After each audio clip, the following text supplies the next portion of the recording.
18 এবং 72 এর গুণান্তর গড় কোনটি? 44তম বিসিএস পরীক্ষায় এই প্রশ্নটি এসেছিল। এখানে আমাদের অপশানগুলো দেওয়া আছে, আমরা এটাকে এখন সমাধান করব। কিভাবে আমাদের এটাকে সমাধান করা যায়?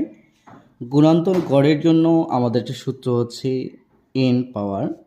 এখানে আমাদের যে মানগুলো আছে সেটাকে আমরা লিখতে পারি x1, তারপরে হচ্ছে dot x2 dot dot dot dot dot আমাদের xn পর্যন্ত বিস্তৃত আমাদের থাকবে। যেহেতু আমাদের এখানে একটা 78 আর একটা হচ্ছে 18 এবং একটা হচ্ছে 72, সেই কারণে আমাদের যে অংশটা হবে এখানে আমরা লিখতে পারি 18 গণিত আমাদের যে গুণান্তর বলছে এই জন্য আমরা এটাকে হচ্ছে 72।